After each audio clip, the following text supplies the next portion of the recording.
रामकृष्ण हरी मंडळी श्री स्वामी समर्थ 19 एप्रिल अक्षय तृतीयेच्या दिवशी या वृक्षाला स्पर्श करून शांतपणे निघून या. कंगाल सुद्धा बनेल धनवान. इतका पैसा येईल की सांभाळता येणार नाही. जन्मोजन्मीची गरिबी देखील दूर होईल जर आपण योग्य वेळी, योग्य मुहूर्तावरती, योग्य क्रियेप्रमाणे 19 एप्रिल अक्षय तृतीयेच्या दिवशी या वृक्षाला स्पर्श करून आला तर आपली गरिबी, दुःख, त्रास सर्व काही समाप्त होतील. जन्मोजन्मीची गरिबी तात्काळ दूर होईल. आपले नशीब 7व्या आकाशावर जाईल. जिथे जाल तिथे संपत्ती तुमच्या मागे येईल. परंतु तुम्ही हा व्हिडिओ संपूर्ण पाहिला तरच लाभ मिळू शकतो, कारण अर्धवट ज्ञान काहीच कामाचे नसते, त्याचा काहीच फायदा होत नाही. त्यामुळे तुम्ही हा व्हिडिओ शेवटपर्यंत नक्की पहा आणि चॅनलवरती नवीन असाल तर सबस्क्राईब करा. व्हिडिओला एक लाईक करून कमेंटमध्ये आपल्या पितरांच्या प्रती कृतज्ञता व्यक्त करण्यासाठी ओम पितृदेवताय नमः असे नक्की लिहा. तसेच बाजूच्या बेल आयकॉनलाही प्रेस करा, म्हणजे जेव्हा कधी मी नवीन व्हिडिओज अपलोड करेन तर त्याचे नोटिफिकेशन सर्वात आधी तुम्हाला पोहोचेल आणि तुम्ही एक पण व्हिडिओ मिस करणार नाही. या व्हिडिओमध्ये आम्ही तुम्हाला अशी झाडे सांगणार आहोत ज्यांना स्पर्श केल्याने तुमची गरिबी दूर होईल, माता लक्ष्मीची कृपा तुमच्यावरती होईल, तुम्ही धनवान व्हाल. जर तुम्ही अक्षय तृतीयेच्या दिवशी मी सांगत असलेली झाडं ती फक्त स्पर्श केली तरी तुमची गरिबी दूर होईल. आपल्या हिंदू संस्कृतीमध्ये अनेक प्रकारच्या पौराणिक मान्यतांना महत्त्व दिलं गेलं आहे. अनेक अशा झाडाझुडपांना देववृक्ष सुद्धा म्हटलं गेलं आहे आणि ते अत्यंत शुभ मानलं जातात. निसर्गात असलेली अनेक अशी झाडं झुडपं आहेत जी आपल्या जीवनात चालू असलेल्या अडचणी दूर करतात. विशेष गोष्ट अशी की झाडाझुडपांची केवळ लोक पूजा करत नाही तर औषध म्हणून देखील त्याचा वापर करतात. ही अनेक प्रकारच्या आजारांवरती उपचार करतात आणि वेद पुराणामध्ये सुद्धा अनेक प्रकारच्या झाडाझुडपांचा उल्लेख सांगितलेला आहे.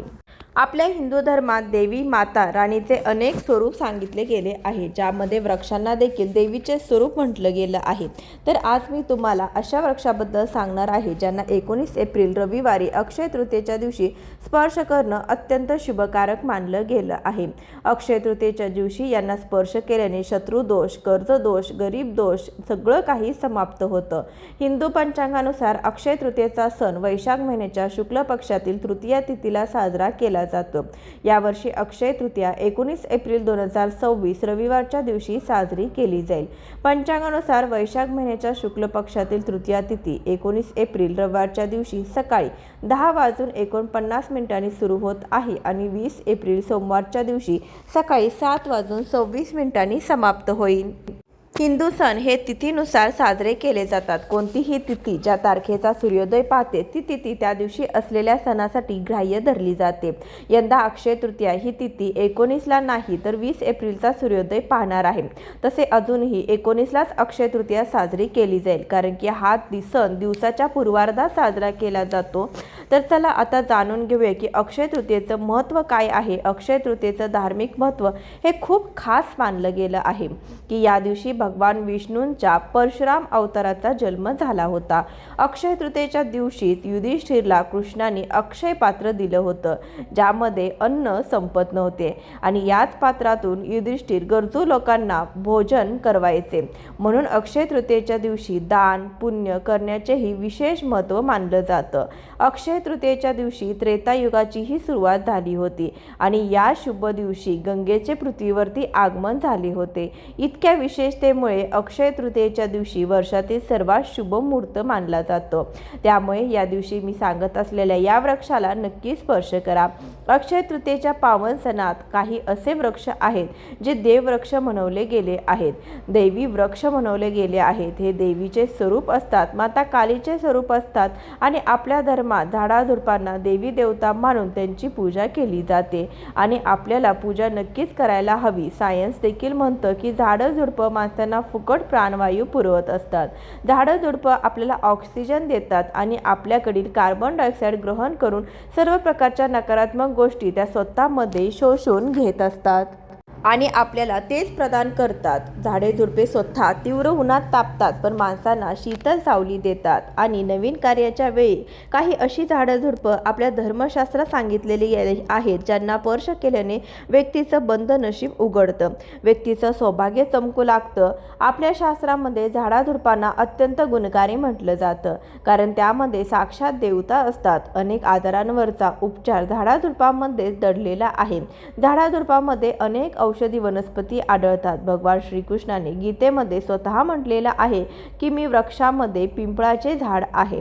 पिंपळाच्या वृक्षाला वृक्षांचा राजा म्हटलं जातं, कारण पिंपळ वृक्षाच्या आयुष्य सर्वाधिक असतं. सर्वात जास्त पिंपळ वृक्ष सर्व शक्तिमान असतो. पूजापाठामध्ये याचे विशेष असं महत्त्व दिलं जातं.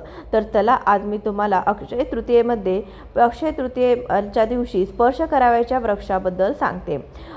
आपल्या हिंदू धर्मामध्ये अनेक असे वृक्ष आहेत जे कल्याणकारी असतात, मंगलकारी असतात.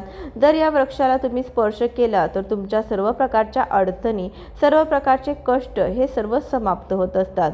विशेषतः 19 एप्रिल अक्षय तृतीयेच्या दिवशी याचा प्रभाव अनेक लाख पटीने जास्त असतो, कारण की यावेळी जे अचेतन असतं तर ते देखील चेतनायुक्त होतं. म्हणजे यावेळी शक्ती आपल्या पृथ्वी लोकात उतरते. म्हणून जितकी झाडं झुडपं आहेत, जिवंत जंतू आहेत, स्थावर जन्म आहे, सर्व प्रकारच्या गोष्टी, या सगळ्यांमध्ये प्राण येतो.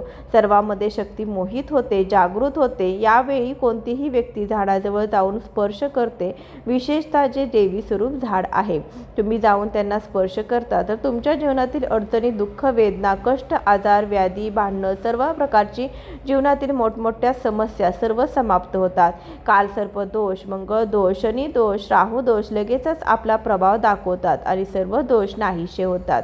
मित्रांनो, आज मी तुम्हाला 3 वनस्पतीबद्दल सांगणार आहे. ही तिन्ही वनस्पती देववृक्ष म्हणून ओळखले जातात. व्हिडिओ लक्षपूर्वक पहा. जर आजचा व्हिडिओ चुकवला तर संपूर्ण आयुष्य तुम्हाला पश्चाताप करावा लागेल, कारण अक्षय तृतीयेचा हा एक असा सण आहे की असा काळ आहे की तुम्हाला दीर्घ पूजापाठ करण्याची गरज नाही. 3.5 शुभ मुहूर्तांपैकी एक मुहूर्त आहे अक्षय तृतीया, आणि तुम्ही या दिवशी मी सांगत असलेल्या वृक्षाला स्पर्श नक्की केला तर फक्त 9 दिवसातच तुम्ही तुमची समस्या, तुमची गरिबी स्वतःच्या डोळ्यांनी नाहीशी होताना पाहू शकता. मी ज्या वृक्षाबद्दल सांगत आहे हे सगळे वृक्ष तुम्हाला तुमच्या घरातील आसपास सहज मिळतील. कोणते असे 3 वृक्ष आहेत ज्यांना आपण अक्षय तृतीयेच्या दिवशी स्पर्श करून यायला हवं? तर एक गोष्ट, अक्षय तृतीया जितकं काय शक्य असेल तितकी देववृक्षाची पूजा अवश्य करा. देववृक्षात अनेक प्रकारचे वृक्ष असतात. चला तर मग जाणून घेऊया कोणत्या वृक्षाला स्पर्श केल्याने आपली गरिबी नाहीशी होते. पहिला वृक्ष आहे तर तो म्हणजे बेलाचा वृक्ष. जो बेलाचा वृक्ष आहे तो माता पार्वतीच्या घामापासून उत्पन्न झालेला आहे. स्कंद पुराणानुसार जी माता पार्वती आहेत देवी स्वरूप आहेत, म्हणजे त्या नवदुर्गाच्या स्वरूपात आहेत. तर स्कंद पुराणाच्या कथेमध्ये म्हटलं आहे जो बेलाचा वृक्ष आहे तो माता पार्वतीच्या घामापासून उत्पन्न झालेला आहे. त्याच्या फांदीमध्ये पार्वती, मुळात ब्रह्मा, खोडात विष्णू आणि संपूर्ण भागामध्ये भगवान शंकर वास करतात.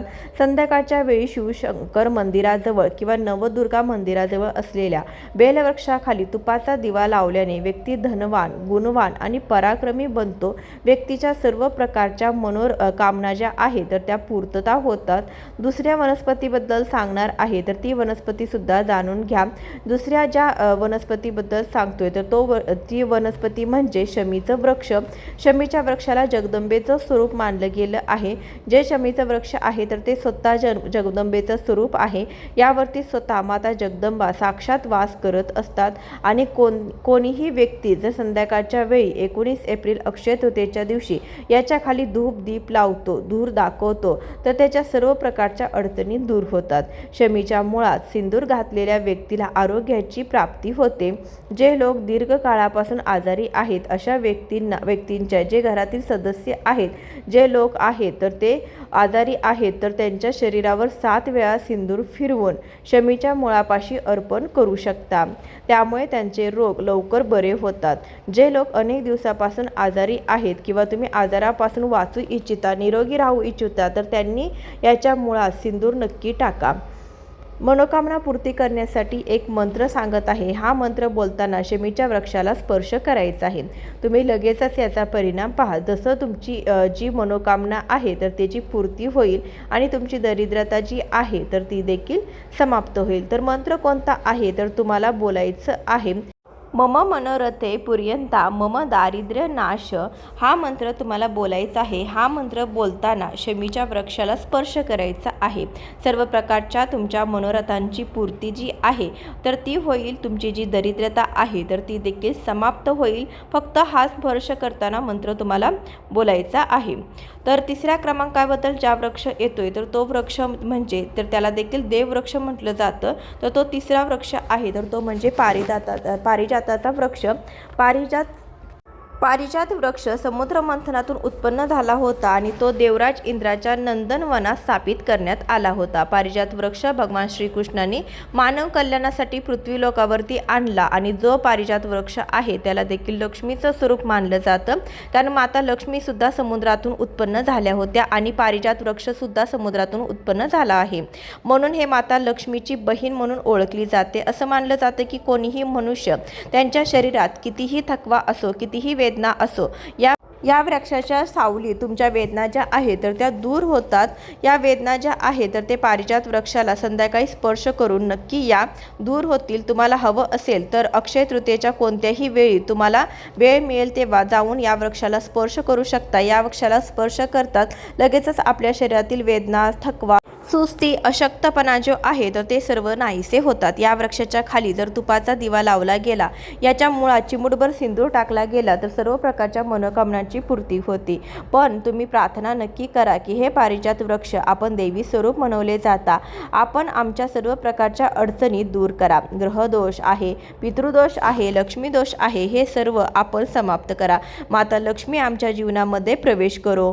अशा प्रकारे आपण आशीर्वाद तुम्हाला या प्रकारे घ्यायचा आहे। अशा प्रकारे तुम्ही तुमच्या मनोकामना बोलू शकता, कारण की समुद्र मंथनातून हे उत्पन्न झालेले आहे।